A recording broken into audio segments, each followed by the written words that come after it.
Mostyn. Thank you, Shirley. Sheila Mostyn, I believe, from Canada, from B'nai Brit International, asked a question. But what we'd like to do is, if any of you do have questions for our guest this evening, or for just a general question, put it in the chat. I'm going to open the chat in a minute, and put your questions there, and then we can call you and bring some decorum to the forum, as the Romans used to say. So, without further ado, our special guest speaker this evening is Ruth Wasserman Lande, an Israeli politician, former member of the Knesset, former deputy ambassador to Egypt, if I may say so, a very, very talented columnist for the Jerusalem Post and also for Mariv, an expert on Israel-Arab affairs, and she also happens to be a colleague of mine. She's also doing really genuinely superb TV broadcasts and interviews across the world as soon as this crisis started. Channel 4 in the UK, Fox, I believe, I24, many, many others, millions of views. She knows the landscape like very, very few people I know. So with that really modest intro, because there's a lot more to say about Ruth, but I'm going to hand it over to Ruth now. And Ruth, thanks for joining us. Thanks for taking the time. And we hope you and your family are well in Israel. So first of all, thank you to you, Alex, for all the warm words. I hope that that I will stand up to the expectations. I'm only doing what every Jewish soul, I think, is doing in Israel and abroad.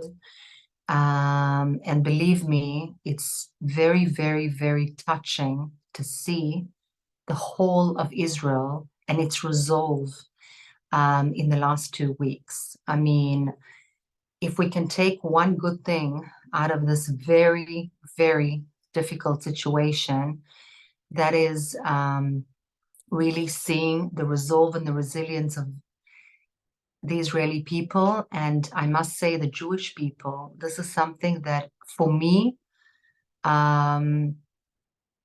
it's a huge part of the reason why we will win. And I think it's very important for me to stress that. I also want to thank very much Rabbi Margolin, because what the EJA is doing, the advocacy, the values, fighting for Israel and for the right cause is not a given, in my opinion. And they are doing that 24/7, and it's making a huge impact. And we feel in Israel the added value and the impact that this makes. And I'm not saying this for any specific reason, but to stress again how important the unity amidst the entire Jewish world is at this moment, almost as important as the unity amidst Israelis.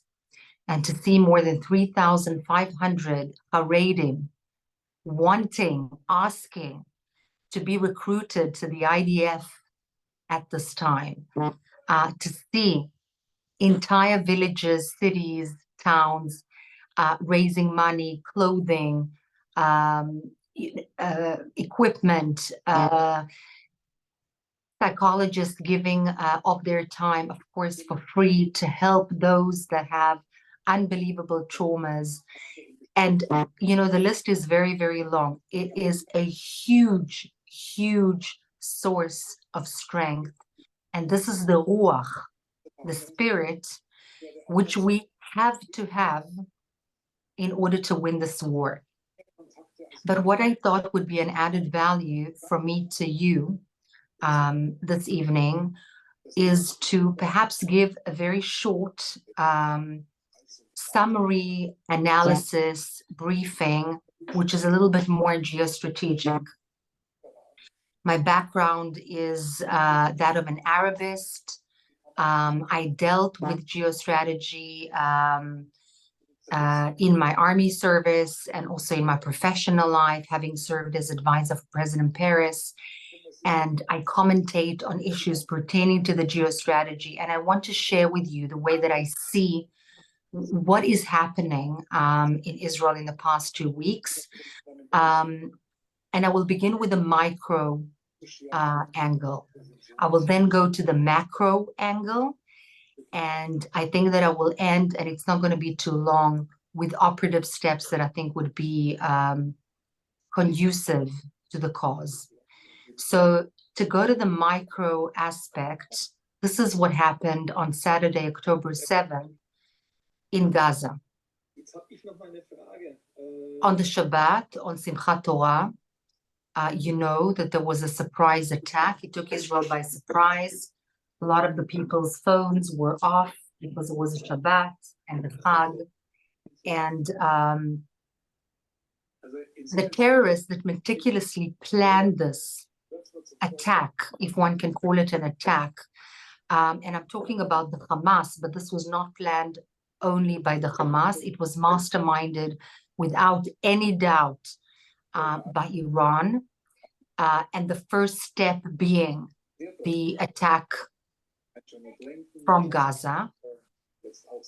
They prepared very, very detailed booklets, which the IDF then found on the bodies of Hamas operatives, explaining where each and every venue in each city or town and village is, that they need to rape as many women as they can.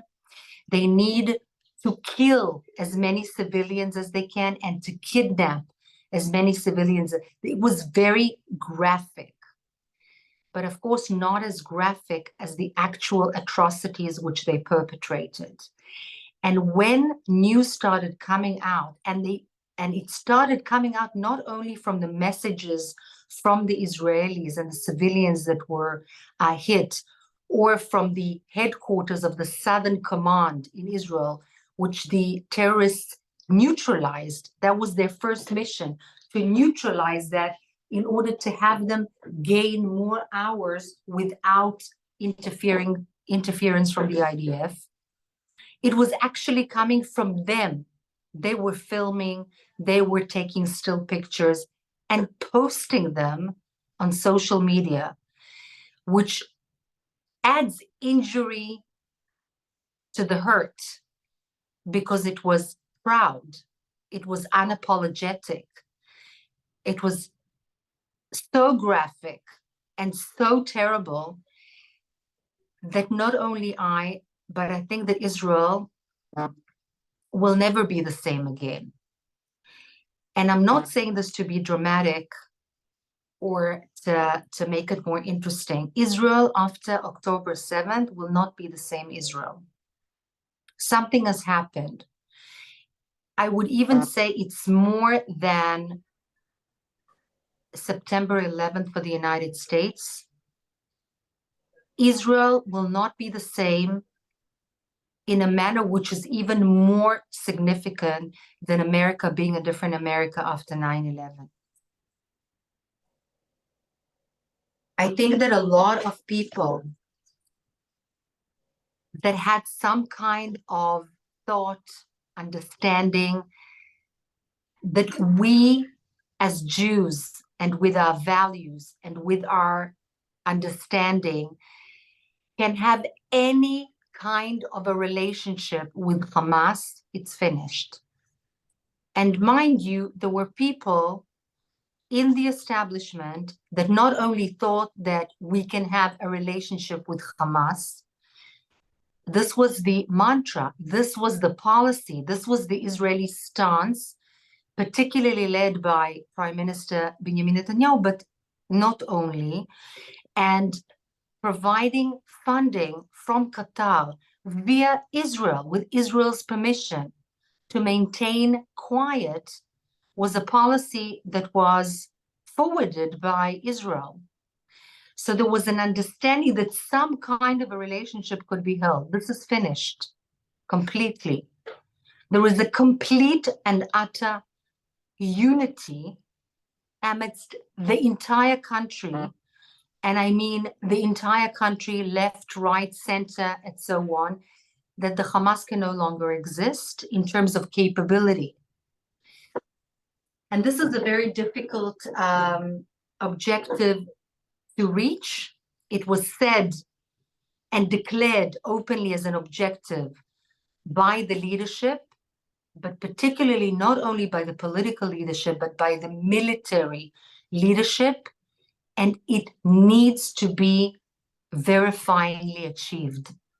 And it's not an easy task, and it's not going to take a day or two. Now, they didn't only slaughter, carnage, burn, and I don't want to go into more detail unless you will ask me to do so later. I don't think it's needed. I think things are very clear. But what has happened is that a lot of the people, the regular Palestinian people that are the so-called civilian population that is not the operative Hamas terrorists or the unarmed civilians in Gaza, the Palestinians walked into Israel because the fence was wide open and perpetrated some horrific atrocities themselves. And others were accepting those Hamas operatives with 200 kidnapped civilians by clapping and by celebrating and handing out candy. And this is something that we also need to take into account. That's not saying that every single person on the other side within the Gaza Strip is a monstrosity, is inhumane, is so affected by the incitement that they lost their humanity.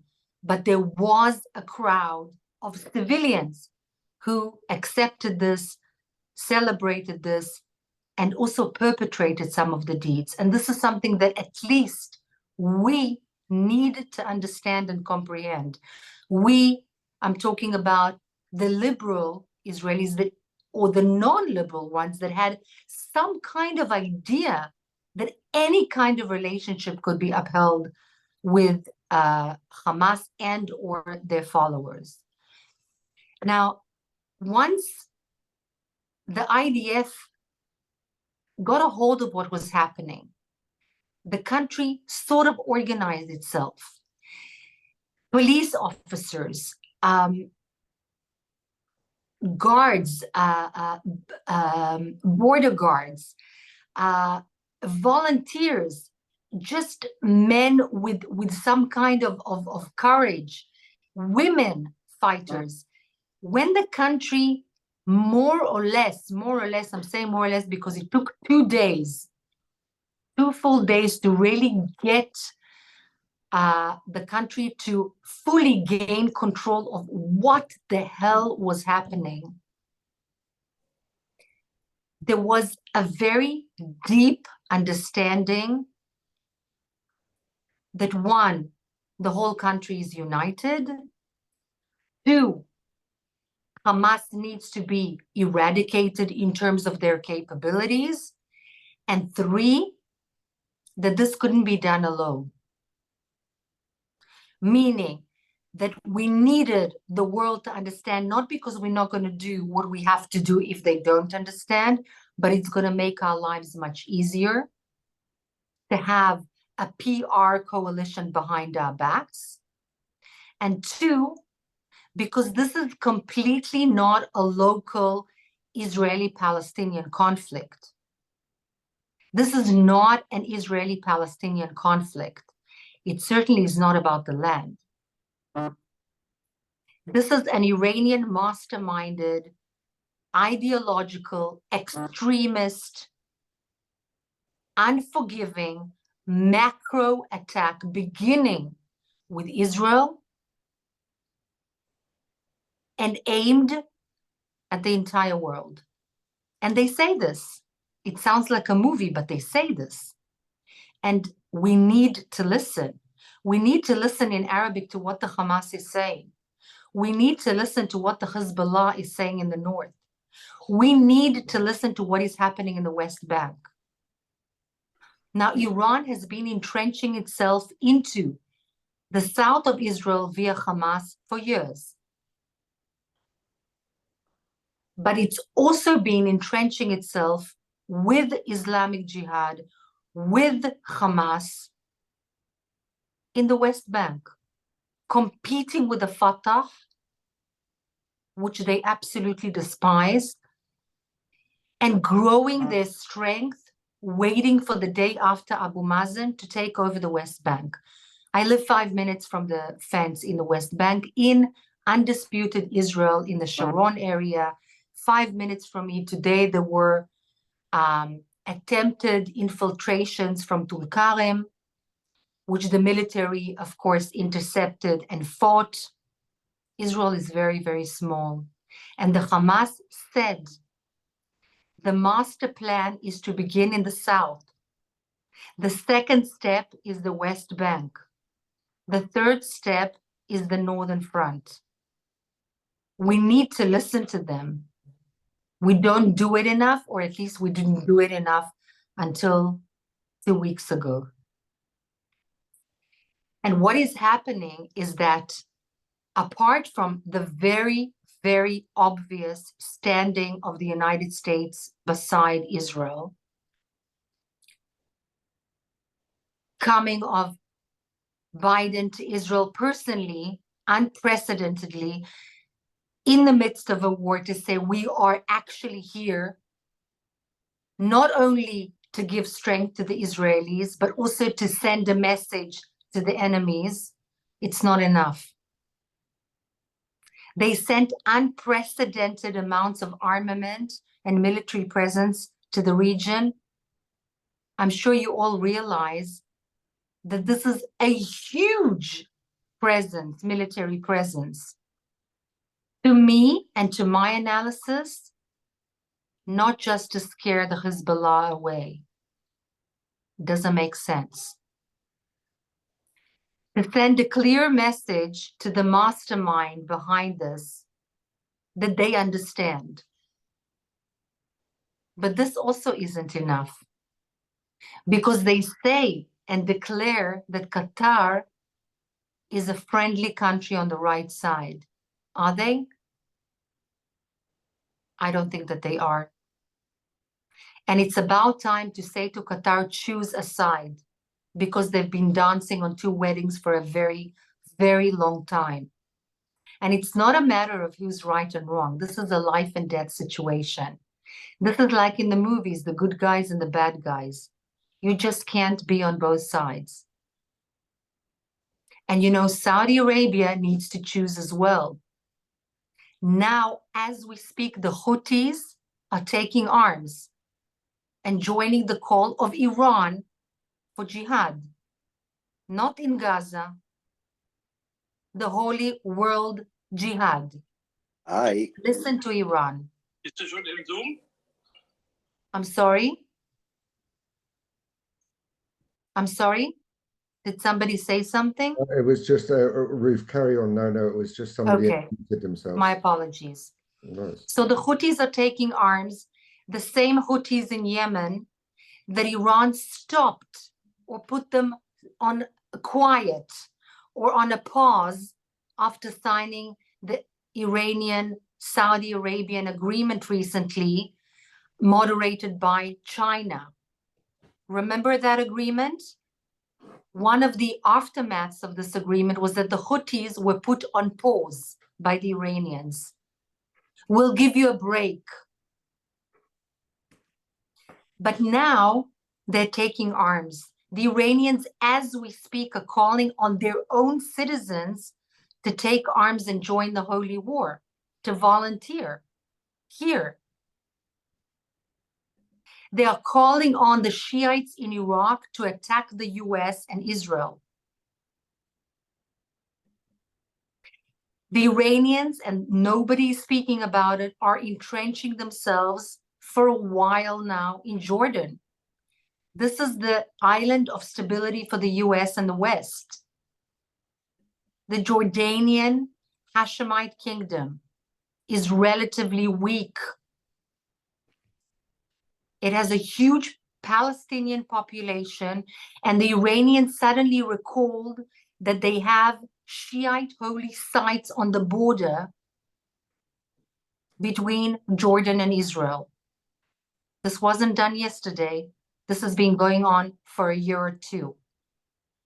The Iranians are working very systematically and very smartly to entrench themselves in Gaza Strip via Hamas, in the West Bank via the Islamic Jihad and Hamas, in Lebanon via the Hezbollah, in Syria after Russia left and left them the arena. They thrive on that kind of instability and disintegrated ground. They do this now in Jordan, and I will like to tell you something that sometimes is politically incorrect. They're also working on the Arab-Israeli contingent, and there are some Sunni sheikhs, all of the Israeli Arabs are Sunni, every single one of them, that bemoan the fact that there are Shiite ideology being exported to Israeli Sunni Arabs in Arab towns like Nazareth. Under the radar, very quiet, not spoken of. There is a huge contingent of violence and crime amidst the Arab sector in Israel for over a decade. Unprecedented and insane, meaning that there's a huge amount of weapons, illegally held weapons amidst Arab Israelis in Israel, not all of them, but those belonging to the platforms on crime and violence. The Iranians thrive on this kind of instability, and they've been already cohorting and cooperating with certain factors in these platforms in order to get them ready for D-Day. And this is very scary because there are many fronts. But this is not the only thing. Again, I stress, this is not a local Israeli-Palestinian conflict. This is a religious, extremist, ideological conflict with the West and countries like the United Arab Emirates, like what Saudi Arabia is attempting to be today. Egypt, Jordan, European countries in particular, and you know better than I, that there have been attacks in Sweden and in other capitals, not only on synagogues, not only on Jewish institutions, but a response to the call of Iran for a holy war. That's why this war is not only ours. It's not only Israel's. And this is a very important message to convey to the European countries and to European decision makers and to European media outlets that take 2 minutes to report something that the Hamas has brought out, even though it doesn't make one bit of sense that in 2, 3, 4 minutes one can count as many as 500 dead bodies. It's humanly impossible, especially when there's a war and explosions and everything is going on. The fact that media outlets like the BBC is acting out like they do is something that we today, in the day aftermath of what had happened on October 7th, we have to do something about it. Why? Because what happens is that what is nurturing the public and the people is that incitement, is the mass media. And if you take that and times that by thousands and millions, imagine the Arab world. They are nurtured and fed by differing degrees of incitement. The Palestinian Authority in Jordan is by far the worst, of course, including Gaza. But what is happening inside Arab countries is that the public is fed with so much disinformation, and this feeds into the Arab public in the European countries as well. Okay, Ruth. And you can feel it.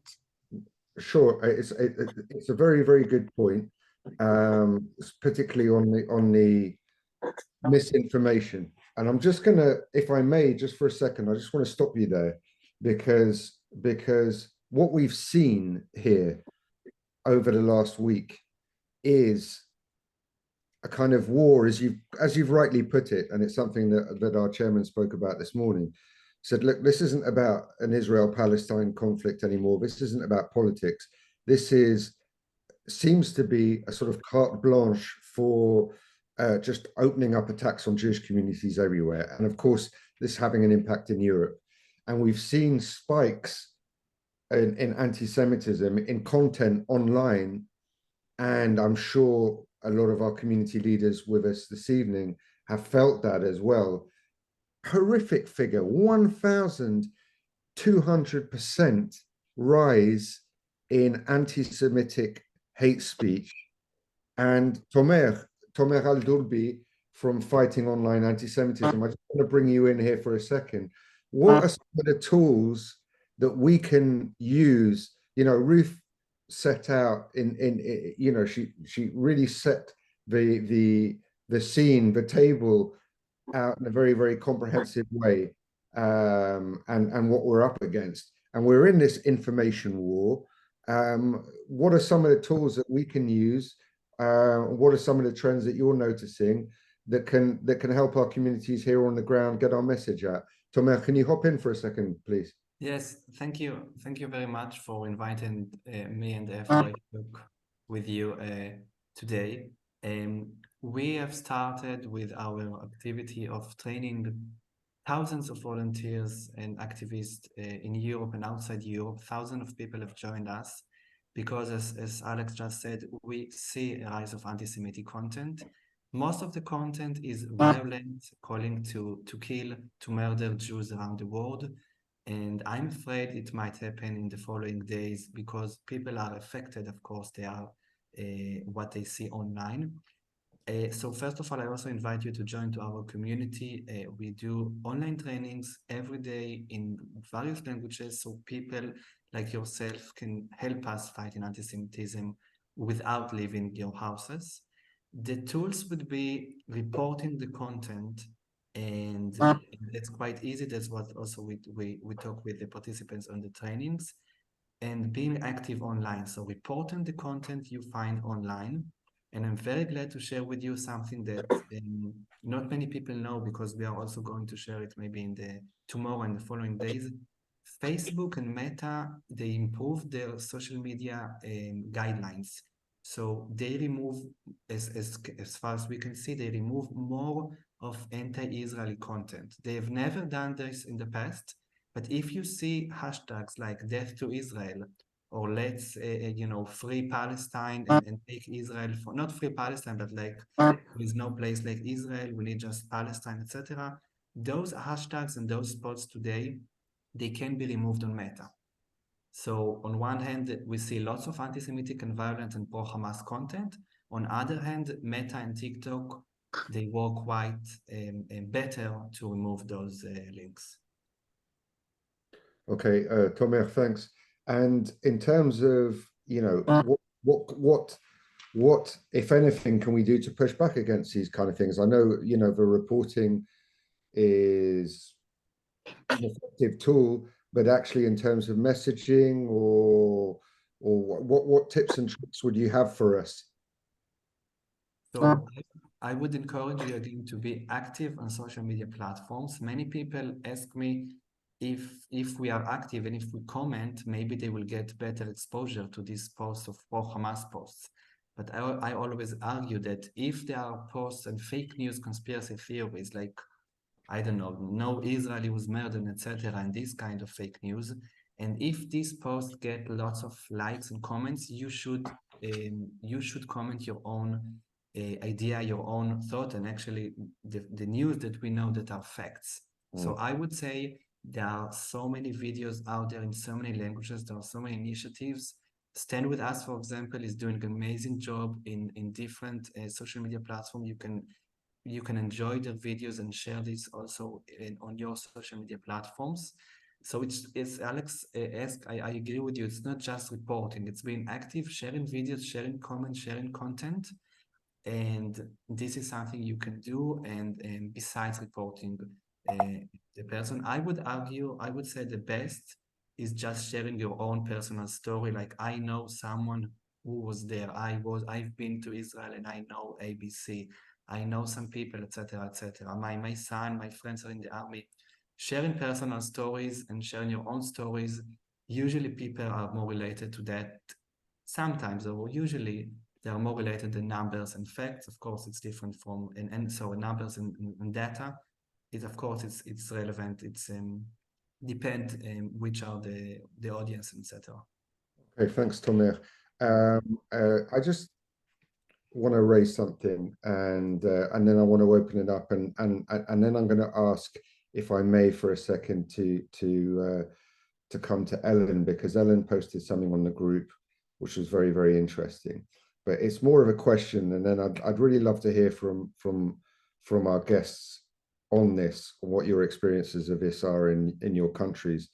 And Tomer, if you can stay on as well, because might need to come back to you. My sense is that a lot of this pro-Palestinian protests, a lot of the falsehoods that are being spread, are actively increasing anti-Semitism. And I'll give you an example. Last night I was driving around Schumann here in Brussels, and there was a protest of young Palestinians who had apparently decided to wear kippot, and they were holding signs saying Israel killed 800 people at a hospital.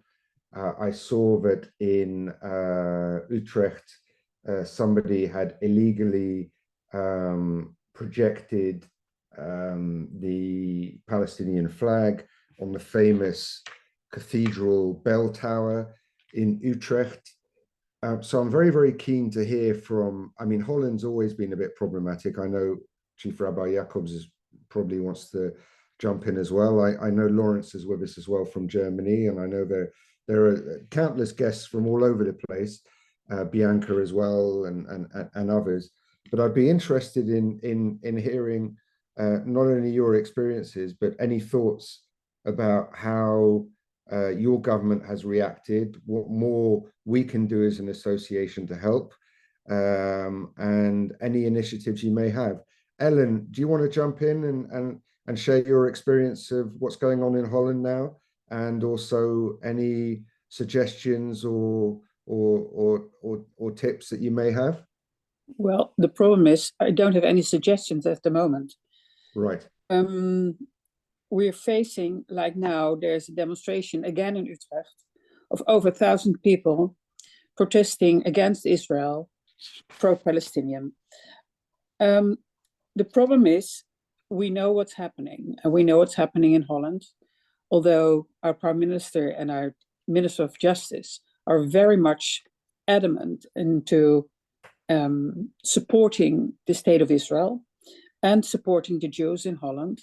But still, what we need is some tools to address the public media, I mean papers, radio, television, because those media are, within 3 days after 7 October, we're turning around, and we talked about it in Zagreb, didn't we, Alex?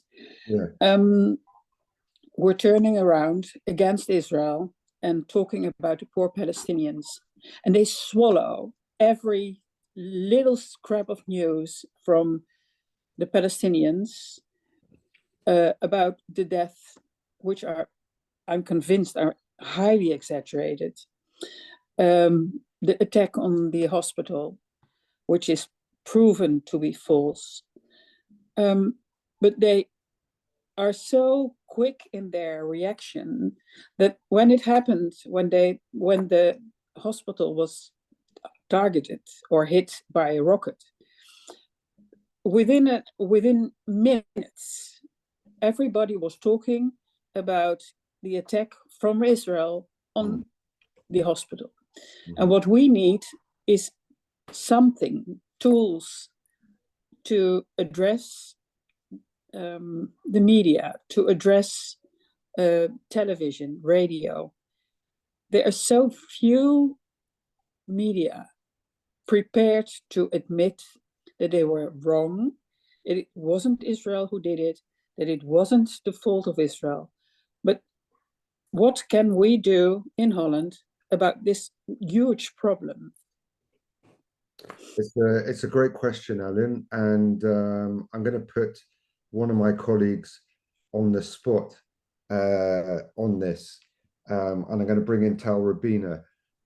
Tal, for those of you who don't know, has I think he's currently subsisting like Ruth was at the beginning on endless cups of coffee.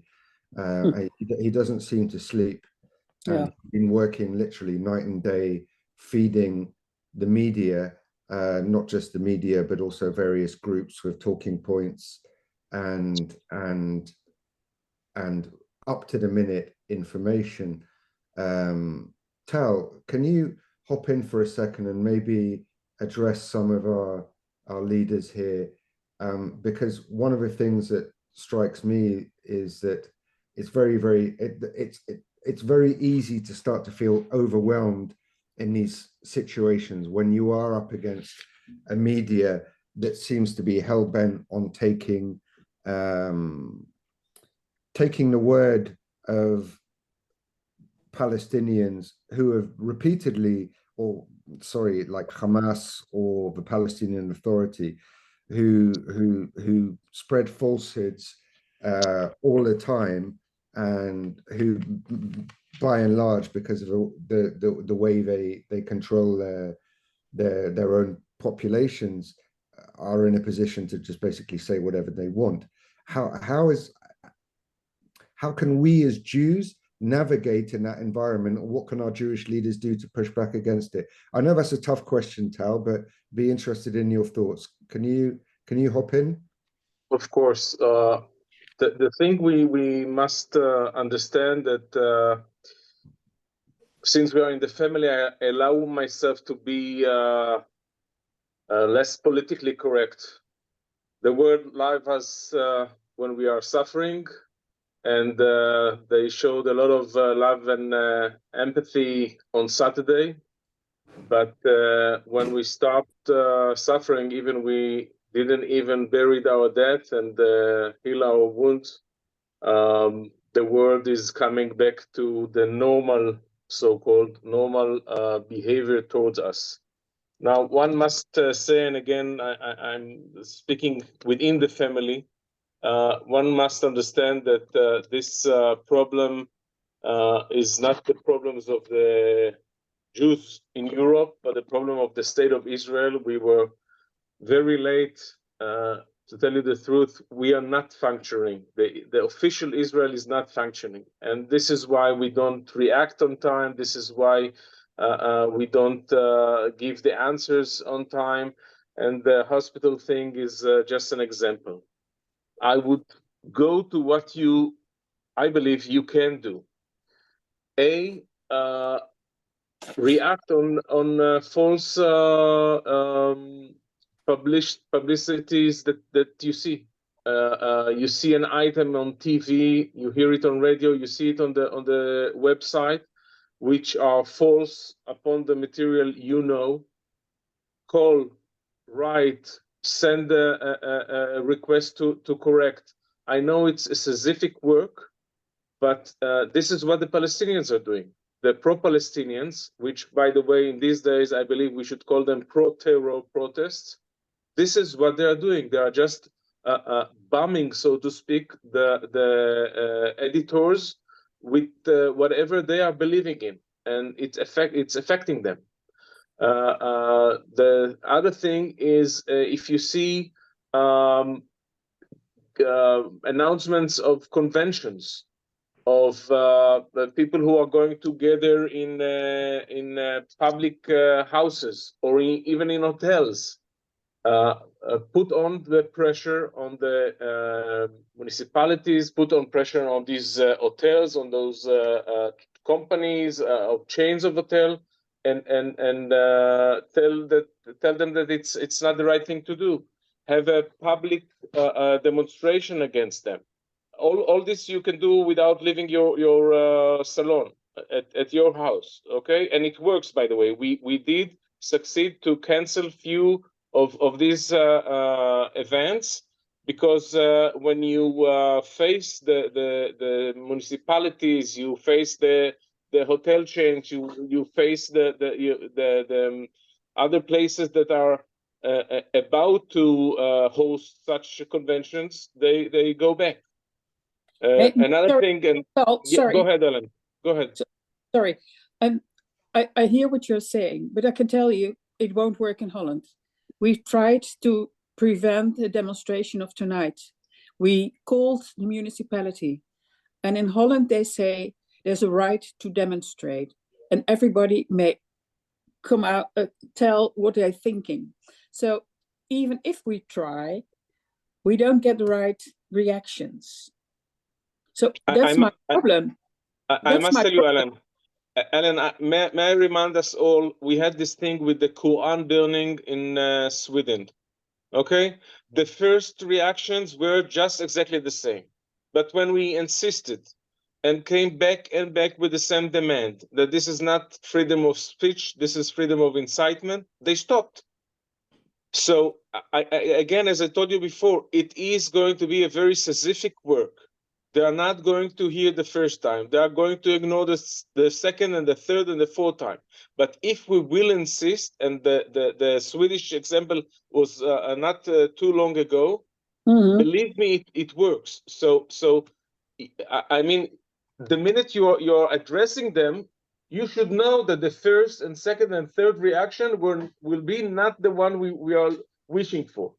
But the fourth, fifth, and time, it will make a difference. Another thing, God forbid, do not risk yourselves, but go out there with first in the web and then with little gatherings, and be supportive to one another. So it won't be just one person fighting the world, but you will have support from one another, and then go together and then do something together. And again, I want to emphasize, it is not, God forbid, going into a demonstration with an Palestinian demonstration with an Israeli flag. But when you're getting together, you can have a protest, you can have a letter with a lot of people who are signing it. Do those things together, it is much more effective. Another thing I would suggest, there are local politicians that are supporting Israel, that are showing a moral. They need us, because after each announcement supporting Israel, they are receiving hundreds, if not thousands, of pro-Palestinian reactions. So please take it into consideration. If you have a support, any supportive politicians, even on the municipal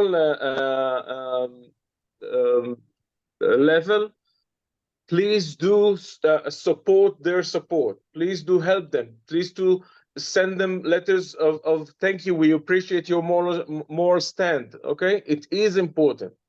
Another thing, and this is for what you, Ellen, just said a minute before about the biased coverage. We should remind the journalist that all the atrocities were not taken by the dead Israelis, were not taken by the people who they kidnapped. Okay? All the atrocities we see, all those really horrific things we see, were broadcast live on Facebook by the GoPro cameras of the Hamas terrorists before they realized how much damage they are doing themselves.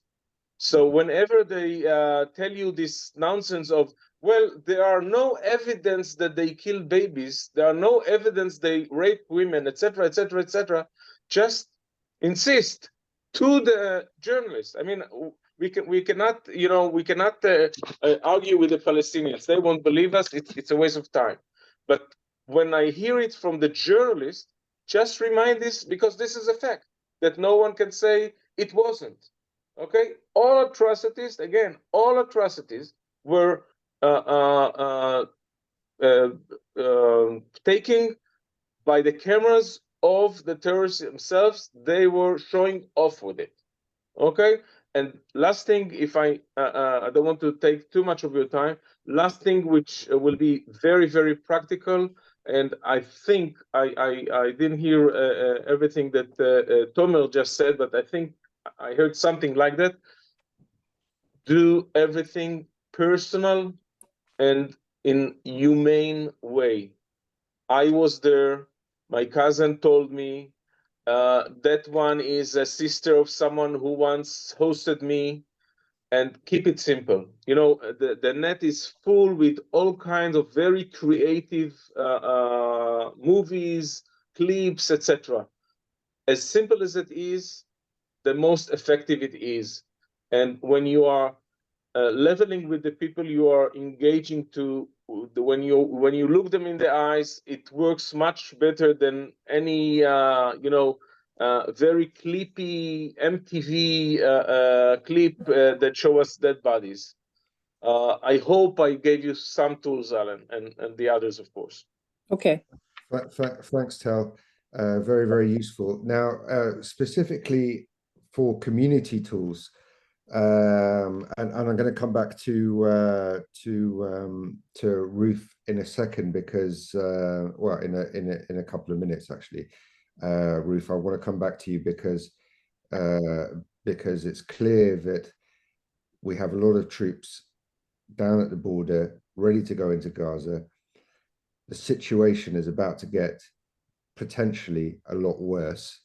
What I mean by a lot worse is a marked increase in the sort of Palestinian outcry and the kind of voices which Tal has just been talking about. So our communities, we've seen, I mean, I know Lawrence, I believe, sent a message earlier today, or it was yesterday, about an attack in Gießen. I know Dr. Leah Flo had some stuff going on in her neck of the woods. We saw Melilla in Spain today being attacked. Michel Gurari, you're the director of European March of the Living. You're also somebody who spends a considerable amount of time working and dealing with different Jewish communities across Europe. So before I go back to Ruth for that sort of more general look of where we go next with all of this, Michel, I'm very, very interested to hear what tools or what you think our communities who have rarely been under so much pressure can do. So Michel, if you can unmute yourself, it'd be wonderful to hear from you, sir. Okay, first of all, I mute myself, so can you hear me? We can hear you, Michel. Yes. Okay. So I would like to share with you, I just came back from Budapest, and 3 days before I was in Rome.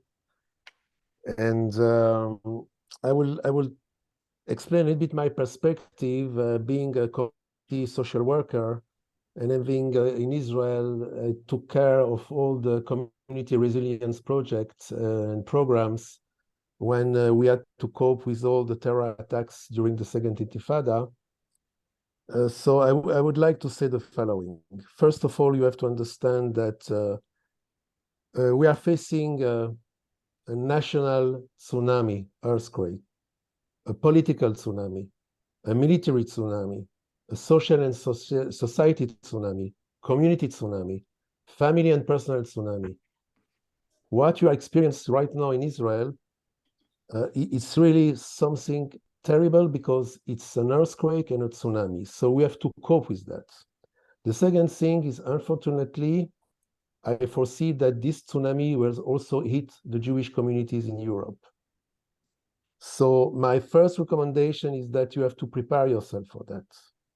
You have to revise your crisis management response, your first responders in the community to understand, because you will face also attacks, violence, and you have to understand that the Arabs and the Islamists in Europe will dare do something that they never do until now.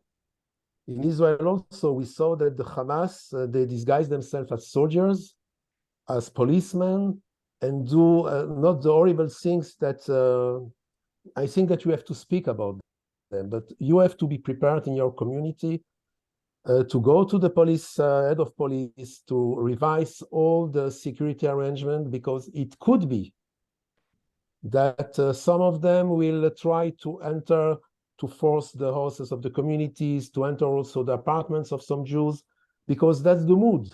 The mood now is that if they succeeded to do those horrific things, when we have the best army in the region, if not in the world, they succeed to do that and to murder 1,400 Jews. And it's not the final number, unfortunately. So it gave them a lot of very horrific ideas that they maybe can do it also with Jews, not only in Israel, but also in Europe and elsewhere. So you have really to take this in very serious considerations. That's the first thing that I would like to say to you. The second thing is I think that EGA should organize a solidarity mission of the European Jewish leaders to Israel. You must come, meet the bereaved families, those who have hostages, because we are from all countries in Europe also. You have to be present in Israel. The Israelis who were so badly hurt must see the Jewish solidarity. Secondly, also, you will have to invite delegation of survivors, of the families of the victims, to tell their stories. I will tell you what I heard when I was in Budapest for 2 days, that some of the people that I spoke in the Jewish communities and also other organizations told me, we are now witnessing one day of what happened during the Holocaust. Mm-hmm. During the Holocaust, it was an annual scope of hours, but we witnesses a modern day of Holocaust, the same evil, the same hatred of Jews. And so what happened? After 7 days, because of this hospital, all what we present to the world until now, everything vanished. Everything was obliterated. You will not hear any more testimonies of victims or the families of victims, of testimonies of survivors. It's done. And even more, you have also, like the same way that it took maybe 50 years for Holocaust denial to raise up, here we saw already that what the Israeli did, it's what happened in Israel, it's fake news, and the baby corpse was burned. It's not maybe a baby, it's something else. It's horrible, but so we must be on guard to, first of all, to give those testimonies a stage. You should also organize, I think, meetings with political leaders. I will tell you frankly, forget maybe about the media. The bias in the media, it's something that we will have we will use a lot of energy and resources, and I'm not sure that we can win this battle. But we must keep the political leaders of every European country. You must meet them. You should organize meetings with survivors, with families of victims. They will tell their stories in the parliaments, meet the political leaders, and to keep them on guard, to keep them with this sense of emergency, and that what's happening in Israel maybe will be the next in Europe, who knows? So that's the second thing. Please hug the families in Israel. Come here and visit those families, the Sderot people, the Be'eri people, the Kfar Aza people. I'm doing this. I did this when I come back, and I will do it tomorrow and after tomorrow. So that's very important. The testimonies, to organize Zoom meetings with those families, with the survivors, that all the Jewish communities, you can hear the stories, because you will not see it in your media. The last thing also that I would like to say, it's, so if I will summarize the 4 or 5 item actions that I just gave you, it's 1, the crisis management of your community, or you will cope, God forbid, if there will be a crisis, a terror attack or attacks on Jews. The solidarity mission in Israel, to bring the testimonies of all the survivors of this new Holocaust that happened in Israel. When we say never again, we failed to keep our commitment. Never again happens. Once again, it's the same evil, it's the same feelings of the people who were trying to hide themselves. And they took a decision of 1 second, 2 seconds, and they escaped or not escaped. Horrible things. Not all the graphic you have to present. I can just tell you the story of the Elias family from Nahal Oz, who they were the mother, 2 of the daughters were kidnapped and are now in Gaza. And they told the family, the mother, the 2 daughters, and the boy, and the partner of the mother, we will not touch them, and we will not touch you.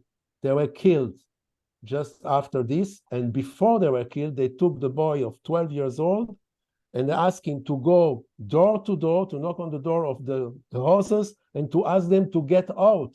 If not, they will kill this boy.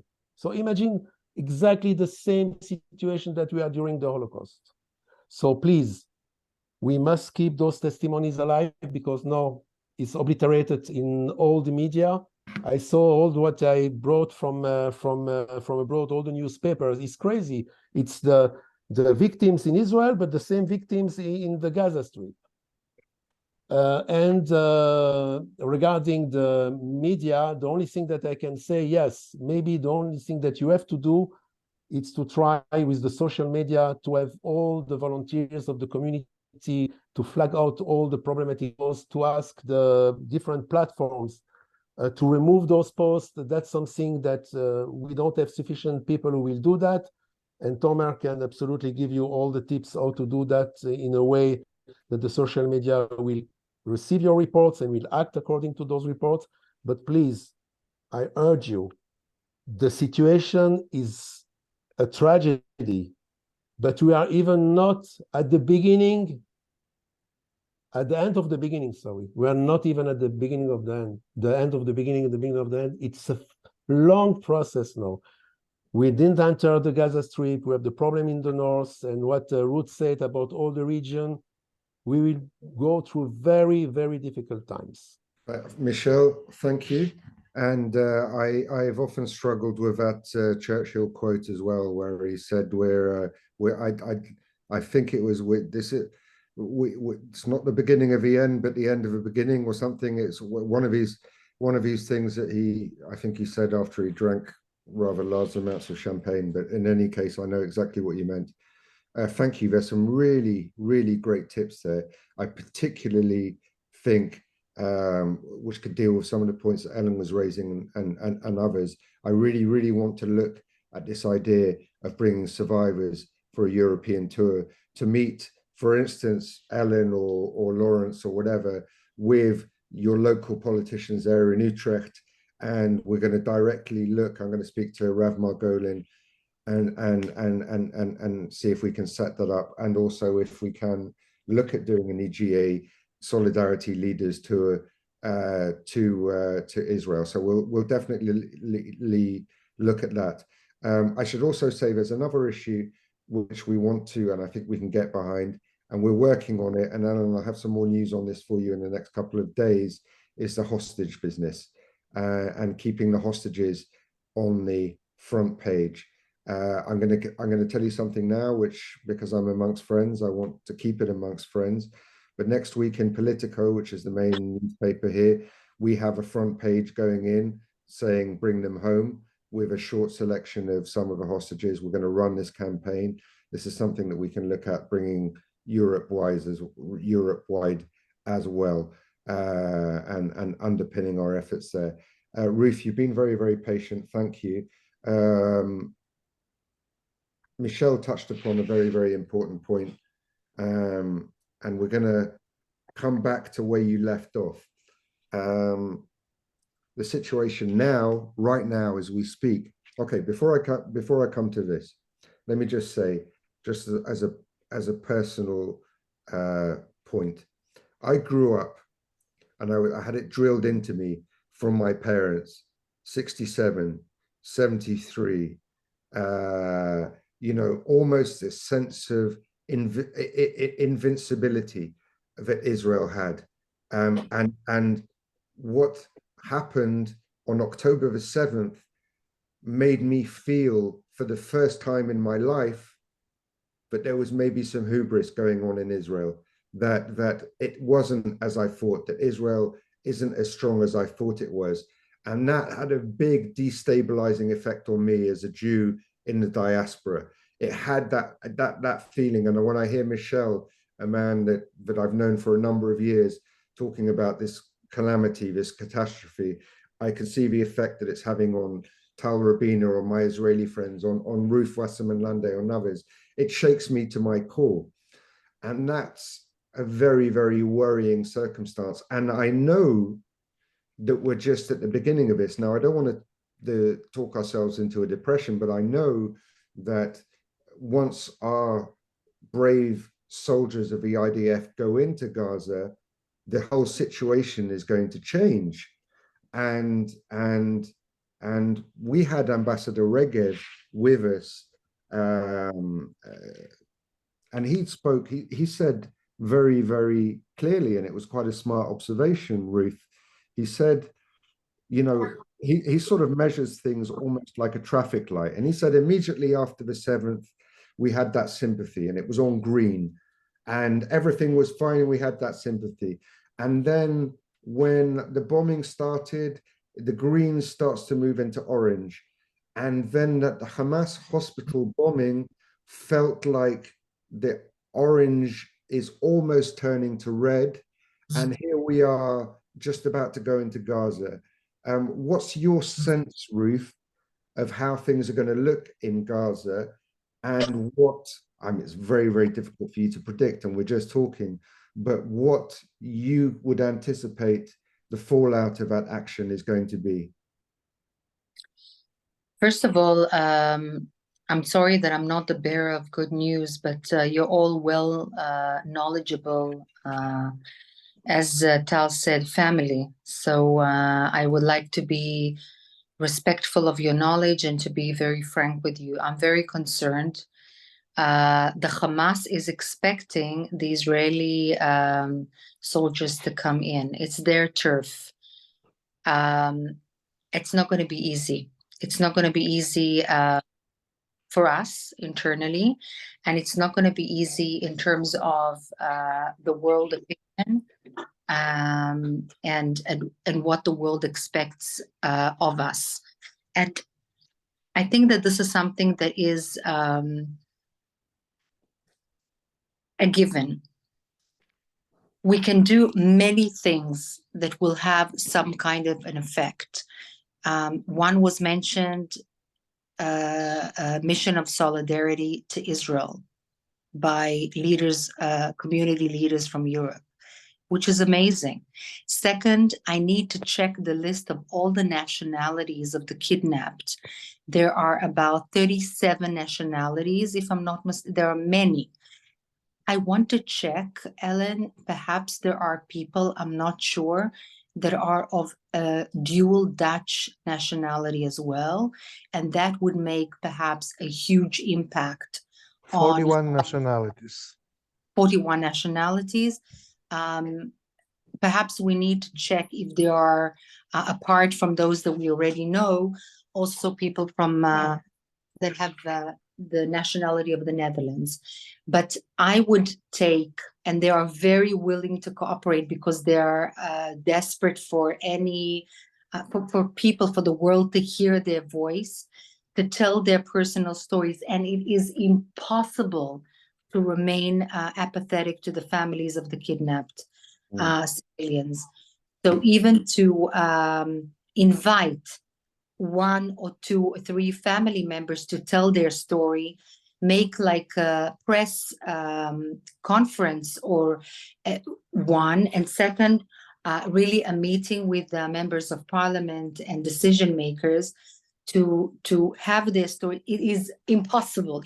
These are not the kind of people that journalists can ask, but what is happening with the poor Palestinians who are being removed from their homes. These people have experienced the worst kind of human tragedy. Nobody will feel even capable of not having empathy, at least outward empathy, but certainly an empathy towards their story. So this is something that I suggest that can be done. And also, you all have circles of influence. So, there is a limit to what kind of PR machines you can be, but there are endless numbers of speakers and people who can help you. For example, I have a very good friend who is an Arab Israeli, and there are a few of them, but an Arab Israeli who served in the IDF, and he's one of the biggest PR people who does a lot of PR for Israel abroad. He speaks English, not any other foreign language, but the impact that his speeches have because of him being an Arab Israeli, and he's very Zionistic and very adamant on what it means to be Hamas, and that people need to open their eyes.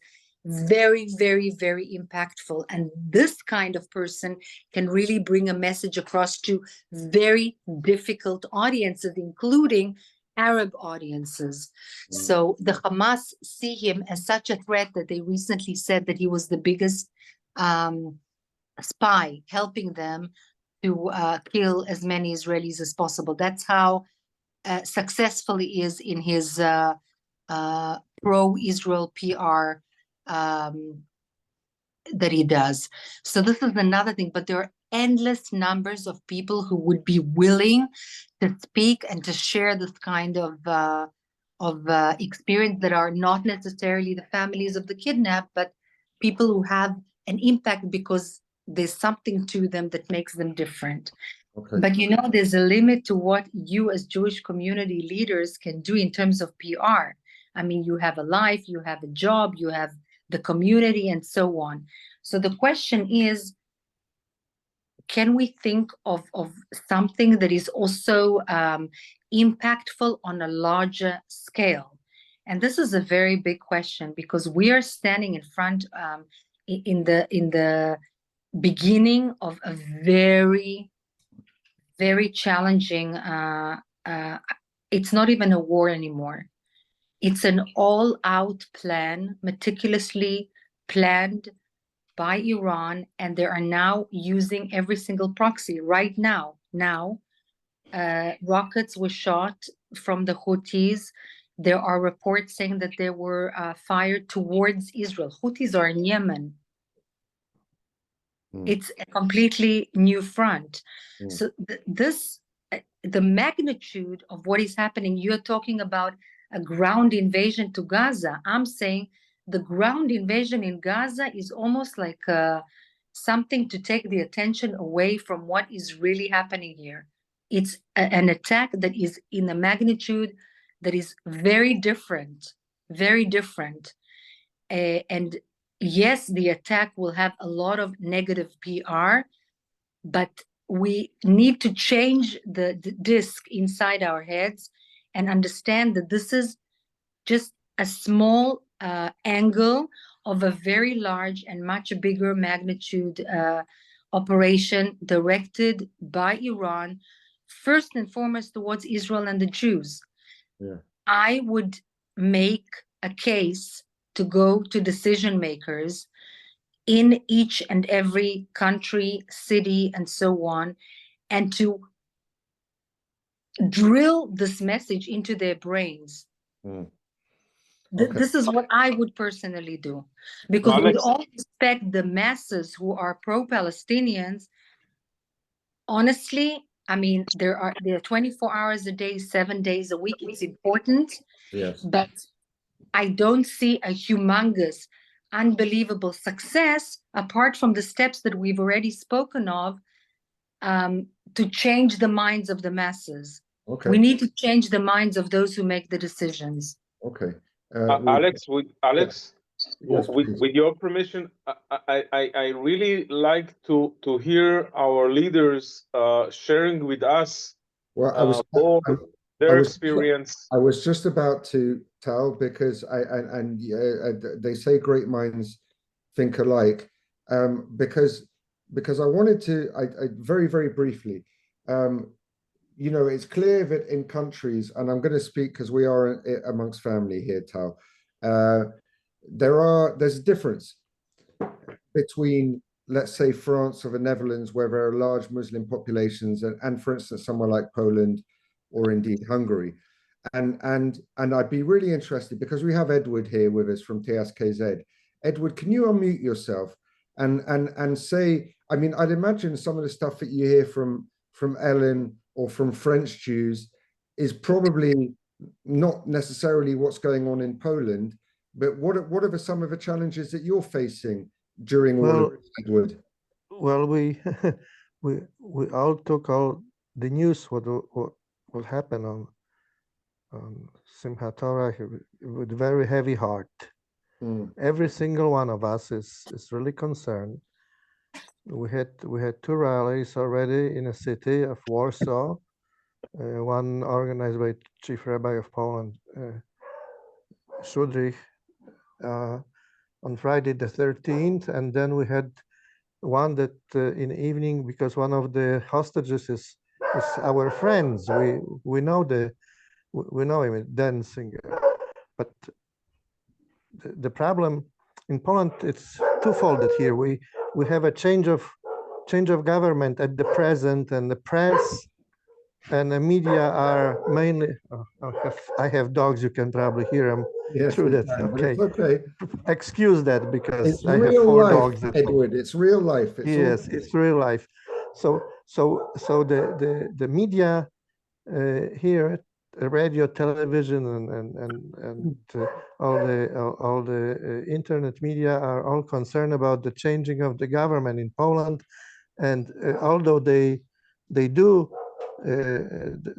not report on what's going on in Israel, but sorry about the dogs. No problem. So, Okay. for instance, okay, just in Poland, then, Edward, let me continue, okay, because I was distracted here for a sure, second. please So go. to continue is that there are several Jewish organizations here in Poland, and we all came as one on the evening on Monday in one of the main squares in Warsaw, and we had a we all wanted to express our solidarity with all the hostages and what's going on in Israel, and we did as one, although the different organizations, but we all came as one, and I cannot stress enough to say that in a trying times like this brings Jews not only in Poland as one, but all over the world as one. There are some exceptions, and we know that. Like in Harvard, we heard of these groups of students, and I think the leader of the students had a very Jewish name, that were that they were protesting against the Israel, what Israel is doing to to the Palestinian people. But here in Poland right now, we don't have that problem because most of Poles understand what's going on in Israel, and since most of us remember how the propaganda works, many Poles, especially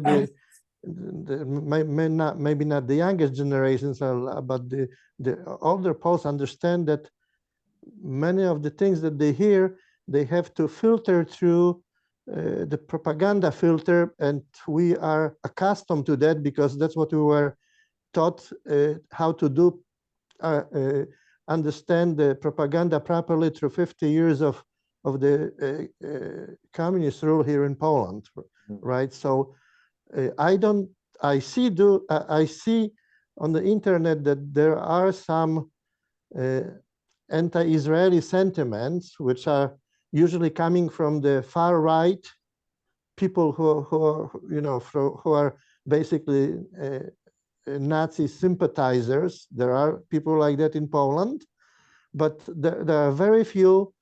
And yesterday I looked through the responses to the news from Israel on the internet, and all the posts that were there.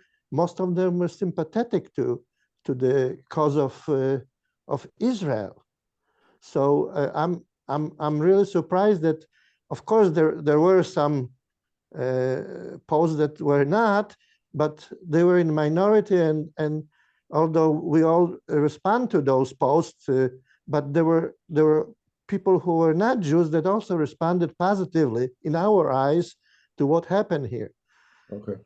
And nevertheless, we have to understand that since the Poles are right now all busy with the problem of forming new governments, because the government is changing here in Poland, this issue of what is happening in Israel, people who think they know that it's not a local problem of what's going on in Gaza and on the border, southern border of Israel, but this is something that it's much wider. We just saw on the news that one of the leaders of the Hamas met with Vladimir Putin, and Vladimir Putin is, for some reason, sympathetic to the cause of Hamas. Mm. So this is a local tragedy, but it's on a larger scale. And people who think they see that here in Poland, that this is not just the local problem, but this is something that can ignite a much larger problem, even in a scale of World War III. And that's what we worry also about that.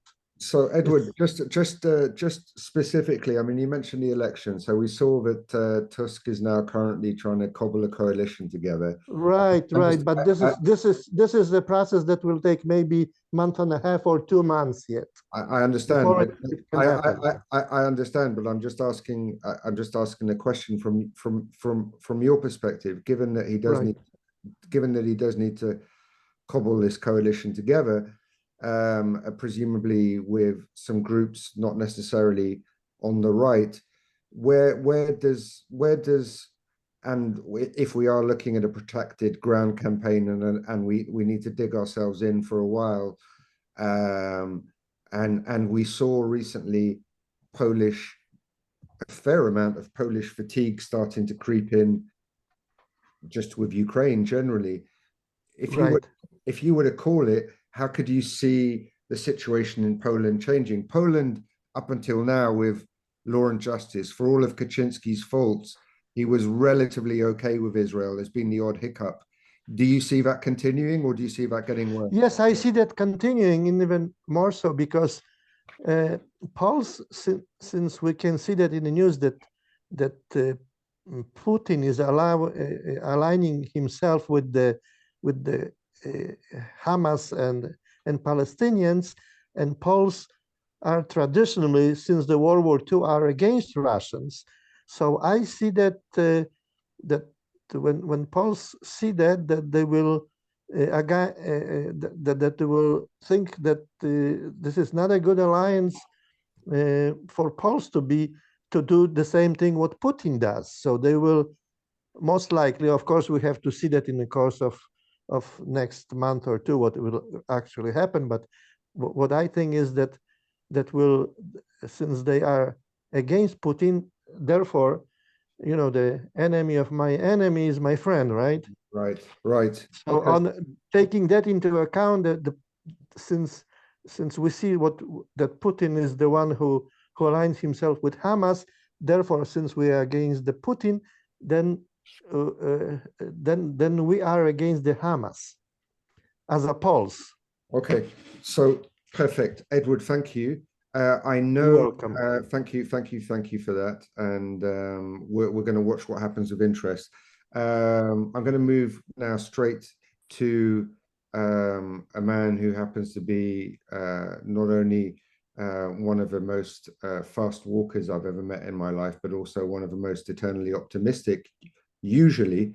That's Chief Rabbi Jacobs in the Netherlands. Chief Rabbi, I know you wanted to jump in. It'd be really nice to hear from you and your thoughts in all of this. Well, the first thing I have to not to disagree with you. I'm not at all optimistic. Okay. Because if we bring people to Holland, and you speak with Holland, and I don't think any other country will be different. And they are the family of the people who are in danger, in life-threatening danger. Yes, we get a lot of people and all applause and be very, very impressed. Yesterday I spoke on 7 places, and the day before 1,000 people, and everyone very enthusiastic. All support to Israel, but there are people who are on one side. But the majority, politicians think number 1 about themselves, number 2 about themselves, number 3 about themselves. The majority today is in Holland the Arabs, the Muslims. They have the powers, the lefties. They decide what's going to happen. You can bring the best speakers. We have brilliant speakers. We have a guy here in Holland. He's a professor in law, and he comes from Iran, and he's warning that what's going to happen. Nobody listens to him. His friends listen to him. But the opposition who are in favor of the Hamas, yes, they don't listen to him. And the very fact that the mayor of Rotterdam, who is himself a Muslim, the mayor of Arnhem, also a Muslim, a friend of mine, yeah, and the one for Rotterdam also, I'm quite well, and nevertheless, yes, they didn't attack the Jews, but they have very big rahmanas on what happened to Hamas. As they don't make a distinction between the Palestinians and Hamas, they make it all very unclear. So the majority of people in Holland think that Hamas, that is the Palestinians, and the Palestinians is Hamas, and we can explain them, but the people who come to listen to us are the people we don't have to speak to them. So I think we don't have any chance, we won't gain anything. I don't have a solution. Yeah, but just to bring people and give nice talks, those who are against us will stay against us. Okay. So I'm not optimistic. Okay. Okay. I mean, I think it's as well. First of all, it's difficult because Michelle was saying earlier on. Listen, I'm not sure we can win the media narrative. Tal is fighting day and night on that particular media narrative, which is, I mean, it's an information war. I mean, it's getting to the stage now where it feels like the facts on the ground are almost irrelevant compared to what people can manufacture. I don't quite, Rabbi, share your I don't have quite as pessimistic an outlook, because I do believe that if we do bring people over, or we do go there, or we do regularly speak to the politicians, such as the ones that you speak to on a regular basis, these are the friends that we need to keep. These are our yeah, well, we will keep. Yeah, therefore it's good to speak to them, but there are more and more minority. Yeah, let's say the leader of the VVD was the biggest party. What she's a lady, she's really become the prime minister, but now I'm telling you, because she's so in favor of Israel, I'm quite sure she won't become my prime minister. Ellen, am I right? Okay. So somebody I haven't heard from, Balint in Budapest. Balint, what is your sense of how things are where you are? Hello everyone. I'm Balindor from Budapest. Well, the situation here is, I mean, I understand from all your accounts that national contexts do matter a lot, and Hungary is quite different in many regards from most countries here, probably except Poland. It is as you said, Hungary has a relatively small Muslim community. Anyone can hear? Can you hear me? We can hear you. Okay. First of all, the political reactions or media reactions, and it's to some extent just my subjective perception. Don't take my word for all these. For the political, I think it's pretty obvious. The political reactions are more unanimously pro-Israel than in other countries. The government banned every pro-Palestinian protest in Budapest. There were not huge attempts at organizing these. There were a few. Some people did gather. It was like a dozen or two. Police ID'd them and sent them home. So pro-Palestinian protests has not yet happened in Budapest and probably will not happen in Budapest. So from all throughout the political spectrum, from the government, which I'm sure you all know, in Hungary, the government is the country more than in other countries. But also the other political parties in opposition, they are pro-Israel. The smallest fraction in the parliament, which is an extreme right-wing party, they don't really say anything about this. So probably there is a more universal support here than in other countries. It's not 100%. And I think it's important to remember what Ruth said, if I understood correctly, that kind of we have to differentiate between people and people's opinion and decision makers. Because when it comes to people's opinion, it's like any other countries. You have anti-Semites, they don't care what happens in Israel, and they obviously have the ammunition from the misinformation and false information that's being spread all over. You have that in Facebook comments or whatever online comments, but it seems to me that both media and certainly politics is more unanimously pro-Israel than in many Western European countries. The major difference with Poland is the issue of Russia, which simply politics has avoided to address. I mean, you know, Hungary is very different from Poland in its supporting Russia and taking a more dubious stance on the war in Ukraine. And there is no similar like almost unanimous anti-Russian sentiments in the Hungarian society that could be comparable to what you have in Poland. Mm-hmm. But otherwise, the situation is similar, and somehow involvement on any level of Russia or Putin's meeting with Hamas has simply not been addressed in any way. Okay. As for actions of solidarity, we organized last week a huge solidarity event in the Dohány Street Synagogue in Budapest. In the big synagogue, I mean, I don't think I've seen this many people in my life in that synagogue. There were at least 3,000 people, plus those who could not fit in gathered outside. Okay. And it was attendance was very senior and very high level. The president of Hungary was present. All the leaders of the so-called four for historical denominations. It's 3 Christian denominations and the Jewish community, which Hungary considers the 4 historical denominations of Hungary. The 3 other Christian denominations were present. The mayor of Budapest was present. Other politicians, members of parliament were present. And then when this ended in the synagogue, young people organized a recital of the names of identified victims outside of the synagogue. This is what happened. Mm-hmm. So, but otherwise, we share the same grief. We share the same personal distress that every Jew has in the world.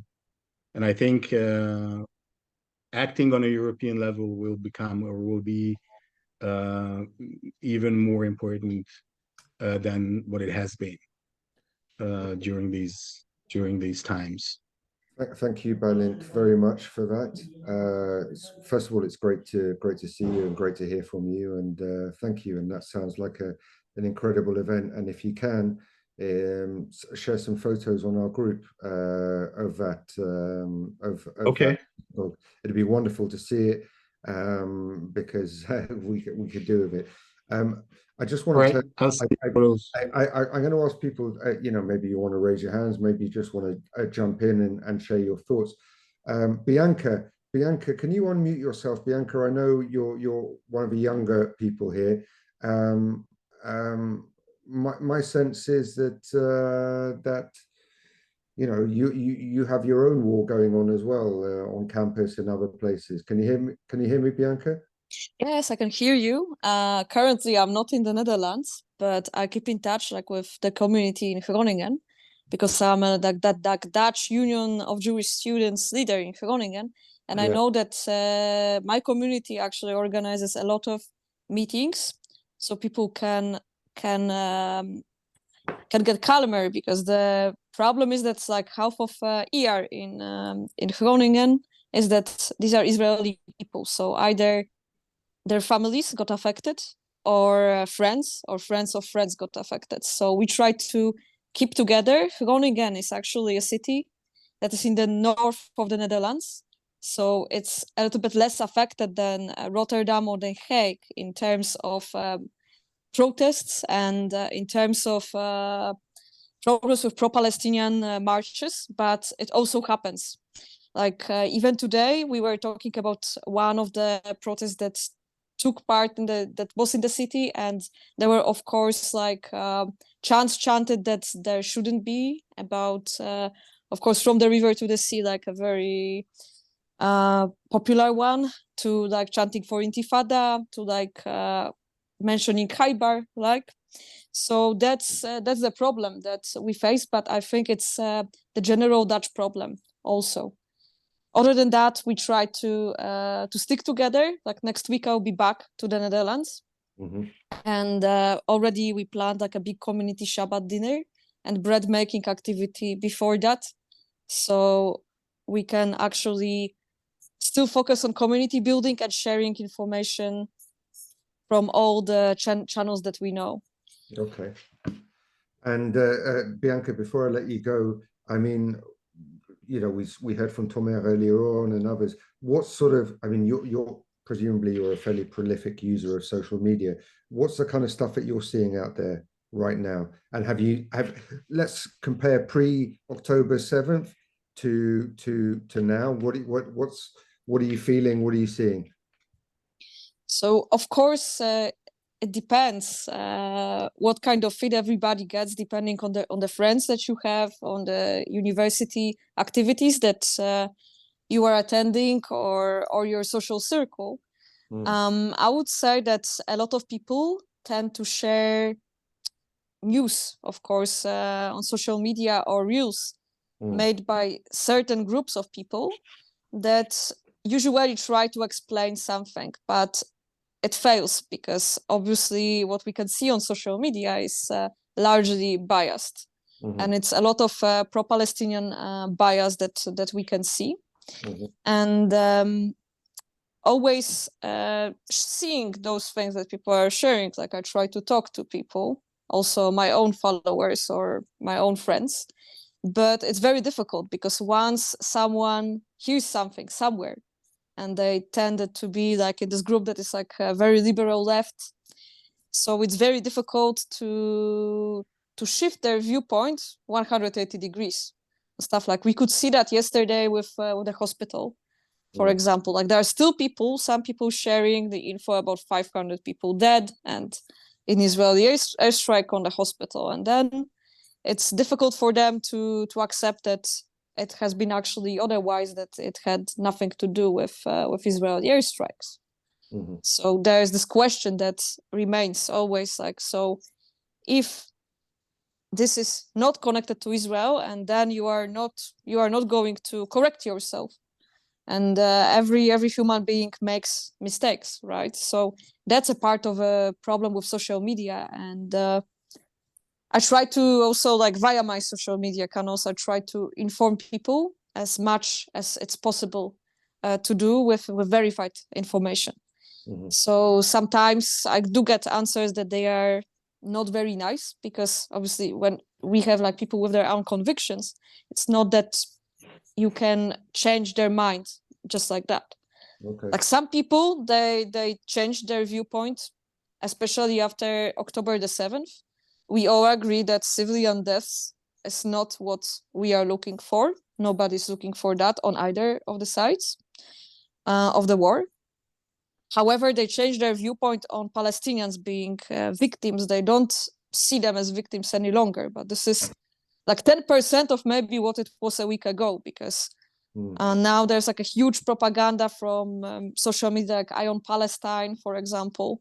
So people do share this with me, and I'm like, well, you have to be careful with their content because it's manipulated. You know that, I know that, they don't know that. So this is something that we are trying to work on, I think, with all of the boot campers also. Sure. Bianca, thank you. I just want to bring in Rav Margolin again. And then just before Rav Margolin comes in, I have a question for our chairman.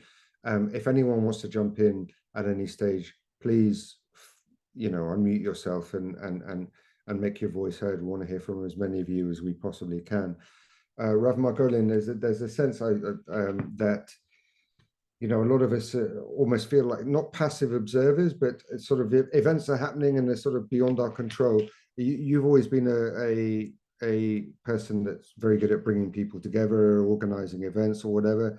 What's your sense of how we can come together as communities? What would be your recommendations of perhaps actions that we could take, coming forwards as things are going to get rough in the next few weeks? Sorry, you need to unmute yourself. Sorry, I think first of all, thank you very much. Thank you for staying. I know it's late for everyone, and your presence show the importance of this gathering. Many concerns are raised, and I think one of the main concerns that raised here always the security concern of many communities, and the requirement of funding for all those security measures. And I think that we'll never be able to compete with the capacity of governments. If governments in Europe want, they could ensure the safety and security of Jewish institutions. They know how to do it. They can do it. They have the human power. What they need is to understand that this is the time. So I think that it would be much easier to work and to make pressure on politicians, on the decision makers, than raising the funding needed for private security companies. This is why we sent a letter just a couple of days ago to all of you. And I think that if all of you will gather together and to identify the right people, sometimes people just write letters to the prime ministers. Sometimes it's pointless. Sometimes people write letters to the Minister of Interiors. Sometimes it's also pointless. In some countries, the decision about the level of security come from the crisis center. So sometimes it's just about writing to the right people or meeting the right person in the crisis center. And then if he assessed the situation and he see the evidence, then he could instruct the police to increase the security. So I will just urge each of you just to see what is the exact structure in your country. And I think that we should try to get the government to increase security around Jewish institutions. This is one important thing. Another thing is that there's no gap. If it will be vacuum, then it will be filled with something else. I think Jewish leaders have to take initiatives and invite people to take initiative, whether it is to gather together for prayers, whether it is to gather together for training, whether it is to gather together in order to collect a contribution to send to people in need in Israel. I think that every person have different ways of dealing with his own emotions and situations, and I think that if we will not do, then this vacuum will be fulfilled with fear and concern and depression. So again, I think it's really time for everyone to try to think what they could do in order to keep people together, because this is what people need to hear now, that we are together, and no matter what happens, we will always support each other. And again, as I said at the beginning, any ideas will be welcomed, and we will try from our point of view to assist as much as we can to any initiatives to be able to do so. Okay, thanks, Rav Margolin. I just want to give anyone the opportunity at this stage because it's coming up to 10:20. I'm conscious of the time. If anyone does want to jump in at this stage, please do, because I know we haven't heard from a couple of people. I'm thinking of Pietro or Nicolene. If that's something you want to do, then please do. Otherwise, it'd be very, very nice if we can keep sharing, and we'll come up with some initiatives. We've had a couple of thoughts of things that we can do, such as the survivors and the solidarity trips. So let's keep the group active, let's keep sharing, and let's stay together on this. That looks like Alex, I think please, Lawrence, jump in by all means, sir. Alex, I'll jump in to what Menachem just said. I thought I'd never say that, but sometimes it's lucky to be a Jew in Germany. The Secret Service, etc., is being absolutely brilliant. Our security is amazingly good, funded by the state. This morning I had the Minister of the Interior on the phone, then the head of police. How are you? We are getting an enormous amount of support. We just had a very big rally in Frankfurt last Saturday, and I brought in a singer from Israel whose cousin was killed at the rave, and one of the mothers with the two children is a cousin. He spoke, the American ambassador. We are getting enormous amount of support. We're actually getting emails at the shore. Letters are pouring in of support. I've even had young Muslims who said, I was always a bit on the fence with Israel, but people who do that to innocent babies, etc., has totally changed my mind. Okay. We're working flat out. I mean, this is actually the first evening I've had at home, because we are going to literally every event we can to show, hello, we are there, which I think is very important, because you can't live out of fear. Police are patrolling here all the time, even my private residence. I've got a special forces guy, which I don't think I need, but who goes with me to every public event. So I can only say they are really looking after us brilliantly. You mentioned the event in Gießen earlier. Now, as we are amongst friends, I'll share a bit of information. I saw the police report very early, and I was talking to our head of police this morning. The event didn't quite ring true to me. And his comment off the record this morning was, well, we have about 5 to 7 questions which we haven't put down in writing, but something isn't quite right. But I just leave that one with you. As I said, it's working really well. The Minister of the Interior has forbidden any Palestinian demonstration. You can't always stop them from getting together, but they're really doing as much as they can. Even our new guards at the shul are armed. Our security, we are all bulletproof. We have safe rooms, etc., etc. So we're not complaining at the moment. Of course, we're conscious of all the problems, but in a way, and it sounds funny, but we're doing business as usual, just threefold. Okay. Lawrence, thank you very much. I'm actually very happy to hear that. And stay safe and thank you for that. Nicolene, you've been very patient. It's nice to see you. Would you like to share your experience? Yeah, unfortunately, I'm not that optimistic. I mean, we do have a lot of support from politics. That's sure. They try to help as far as possible. Yesterday, there was a meeting in Berlin with the party, and they said they would support whatever they could. But actually, aside from the politicians, there's not so much, not as much as support as I would expect from the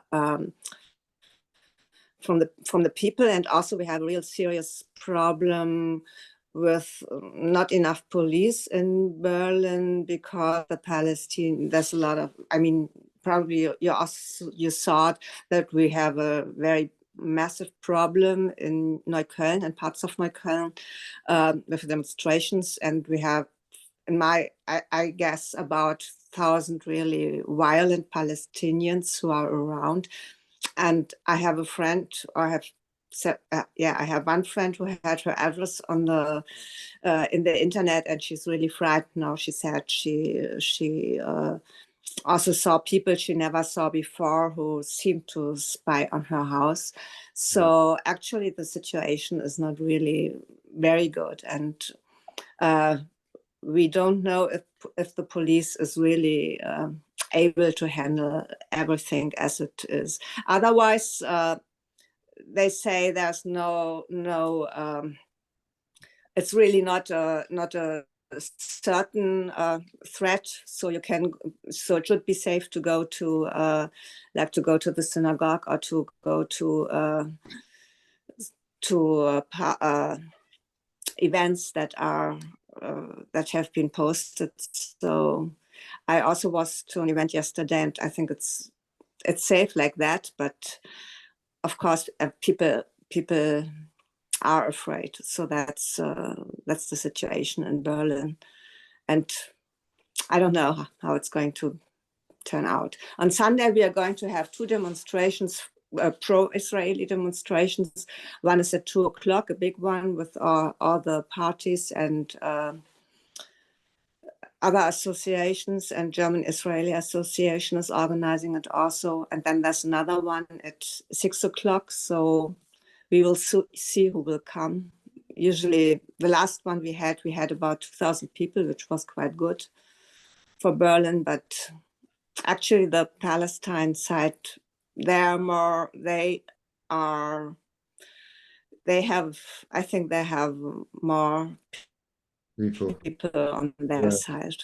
I mean, it's interesting you say that, Nicolene, because literally just while you were saying that, I received a text message from or a WhatsApp from Ellen saying that in Utrecht this evening there were 7,000 pro-Palestinian protesters. So I think it's so that's interesting. We kind of know what we're up against. We're going to stay. Thank you, by the way, Nicolene. We're going to stay in Germany because I see Dr. Leah Flo has her hand up. Dr. Flo, the floor is yours. Actually, one problem, maybe I can add that one problem we have is really the schools and the teachers. And we have a lot of schools where a lot of Palestinian people are, and the teachers don't know how to handle the problem. And that's really, it's also in Neukölln, but I think we have several other districts, and in a way, I'm more afraid of the other districts because they are quiet now, and you don't know when something is going to happen.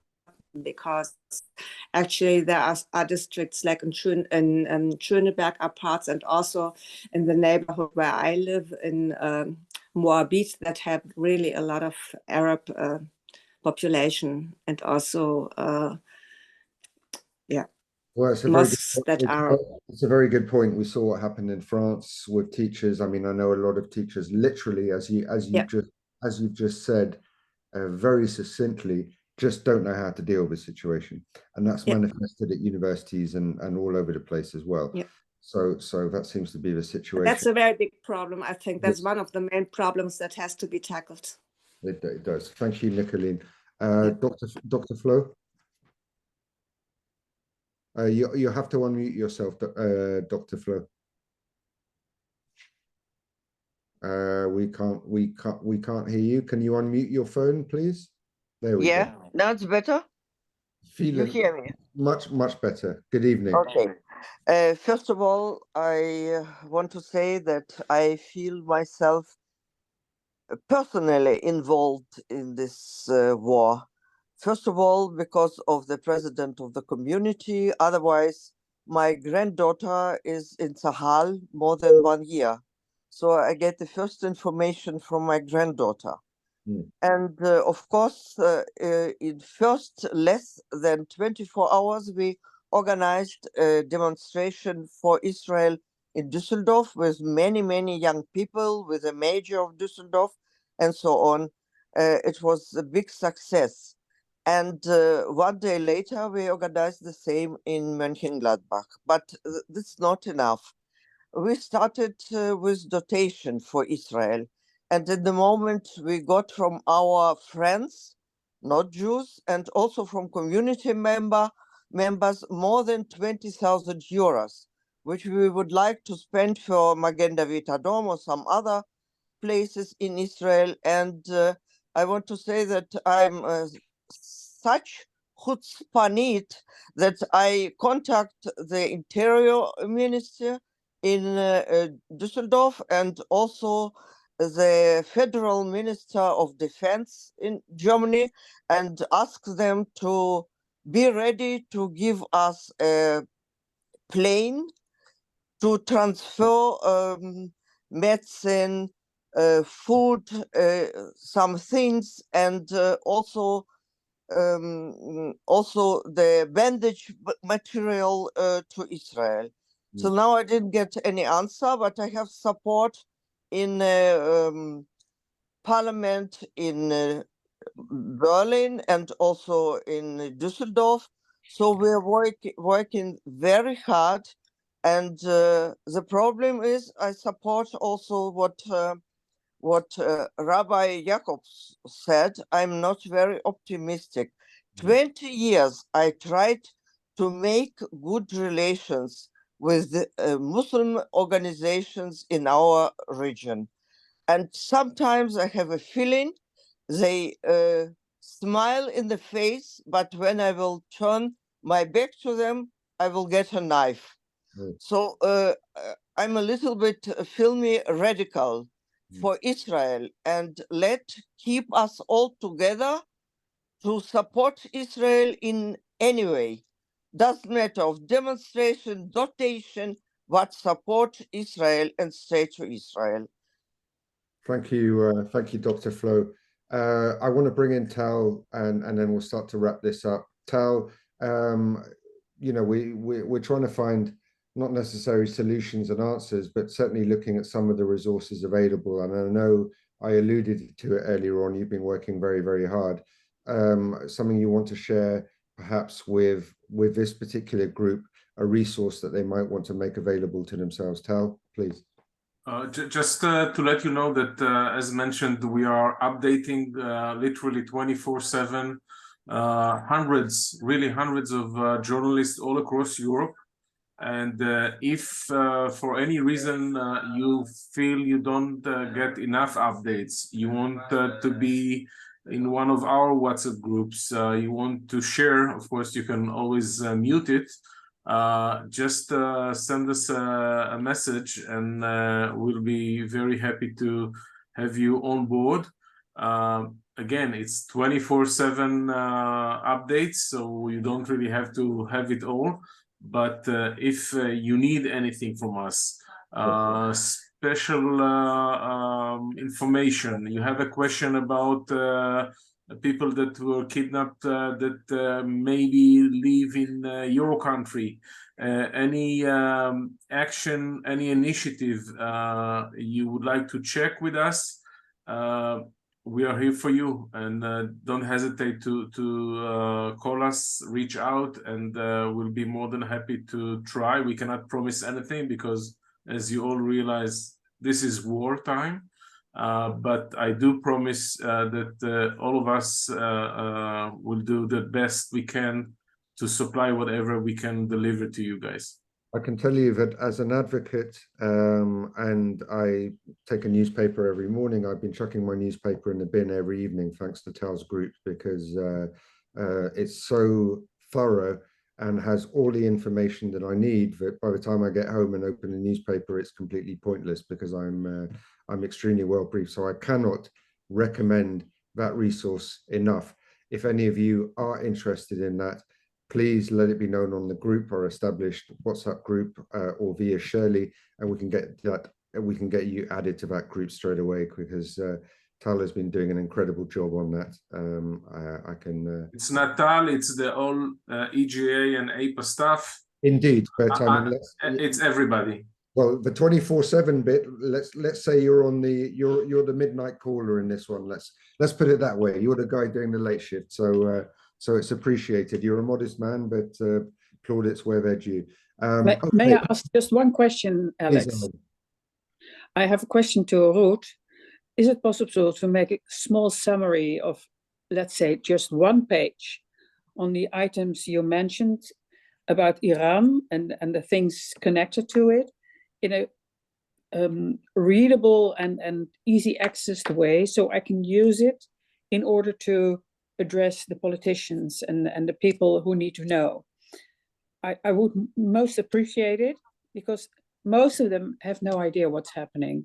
A few do, but not all of them. So please, if that's a possibility, I'd like to receive that. And I suppose it's for all my colleagues in Europe, a handy tool to make use of. Okay, we'll make sure that gets done for you, Ellen, because at the end of this meeting, not only will we play back, we have a recording of this, we'll keep a note of all of this stuff for you. I made a note of it right now, and also some of the other suggestions this evening as well. So look, it's now coming up to 11:15. I suggest, if I may, I'll give a final word to our chairman to wrap things up, and then let's all stay in touch on the group. Let's stay together, because our strength has always been unity in the face of adversity. We're a great group. We're spread out across all over Europe, but we are one big family, as I said at the beginning. And with that, Rav Margolin, I'll hand it back to you to wrap things up. Yeah, just to say again, thank you, everyone. Thank you, Alex, for moderating greatly. Thank you, Ruth, Wasserman Lander, for great briefing. Thank you, everyone, for joining. Thank you, Tal. And wishing you all a safe night, weeks, and life, God willing. And thanks. Shabbat Shalom, of course. Shabbat Shalom to you as well. Ruth, just in case you missed it, Ellen was asking for a one-pager on that great summary that you gave on the sort of tentacles of Iran being behind everything and the sort of overall picture. So if you're in a position to give us a one-pager on that, we'll make sure that everyone here has that, because that's going to be extremely useful to people going forward. I'd like to personally thank you as well, Ruth, for that great assessment which you gave earlier on. Not necessarily a particularly rosy picture, but a very realistic picture nonetheless. So may I suggest, I have I think the very, very succinct summary in the coming Friday, tomorrow, in the Jerusalem Post. Perfect. So perhaps I can forward it to you, Alex, or